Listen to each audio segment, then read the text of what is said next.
Hello! Excited ka na ba sa ating episode today? Well, another kwentong kakaiba ang matutunghayan mo ngayon. At mga kwentong hindi mo akalaing meron palang ganun. Para sa ating kwentong kakaiba 2.0, ito ay may pamagat na Lola for Rent. Mamaya ang mga kwentong akalain mo pagkatapos nito. Siguro mapaisip ka kung totoo ba ang mga hatid kong kwento ngayon. Yes, huwag kang mag-alala. Totoo ang mga kwentong hatid ko sa iyo. Pwede mong bisitahin ang Japan Today website for fact-checking para masiguro mo na totoo ang kwentong ito. Ang balitang ito ay pinag-uusapan ngayon hindi dahil nag-viral, kundi kakaiba talaga ang kwentong ito. May kumpanya sa Japan na nag-aalok ng serbisyo sa mga tao at tinawag nila itong Lola for Rent. Ang kumpanya ay nagpapaupa ng mga lola para magbigay ng payo, sumama sa party at tumulong sa gawaing bahay. Gulat ka ano? Akala mo boyfriend for rent lang ang meron sa Japan. Pati lola for rent na rin.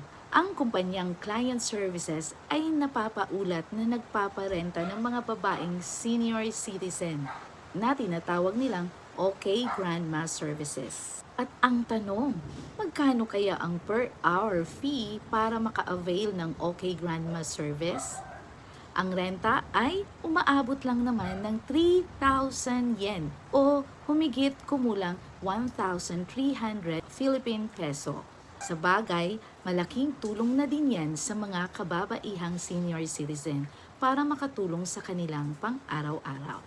Ang layunin ng serbisyo ay gamitin ang malawak na karanasan o experience ng mga senior citizen at kaalaman para maibigay ang nararapat na serbisyo ng kanilang customers. Ang mga serbisyong binibigay nila ay ang pagbigay payo, tumulong sa gawaing bahay, at pagsama sa party. Isa sa serbisyong binibigay nila ay ang pagbibigay payo sa sensitibong usapin tulad ng hiwalayan ng mag-asawa o magnobyo at iba pang personal na usapin. Nagbibigay rin sila lola ng serbisyong praktikal kagaya ng paghahanda ng pagkain, pag-aalaga ng bata at paglilinis ng bahay. Ayon sa kumpanya, ang kanilang OK Grandma Service Providers ay may angking kakayahang magpayo at may lakas pa na pangangatawan upang gumawa ng gawaing bahay.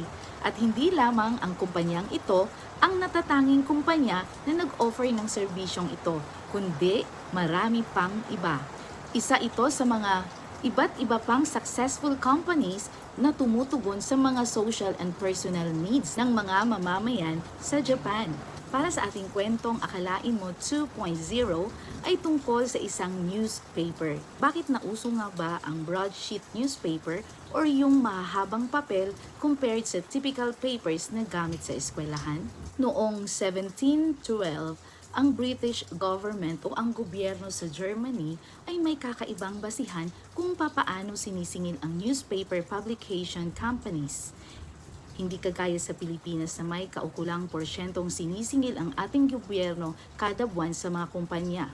Ang British government ay naniningil ng tax sa mga newspaper publications based sa number of pages published o base sa bilang ng kanilang pahina. Kaunting bilang ng pages, kaunting tax. Para makatipid sila sa tax, ang ginagawa ng mga newspaper publications ay nilalakihan nila ang mga size ng papel ng bawat page. Dito nagsimula ang tinatawag na broadsheet newspaper. Isa pang nakakamanghang aspeto na matutunghayan mo ngayon ay tungkol sa bilang ng mga taong may autism sa buong mundo. Base sa updated data, more than 21.7 million ay na-diagnose ng may autism syndrome. So, hindi ito based by gender or by age. Ito ay overall data results sa buong mundo.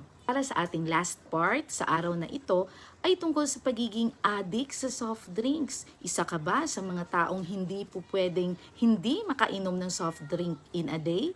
Ang part na ito ay para sa iyo.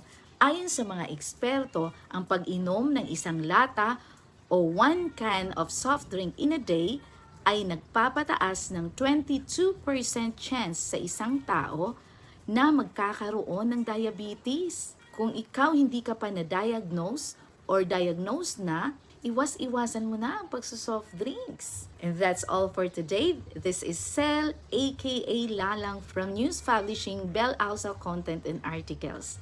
Hanggang sa muli. Bye! Thank you for watching.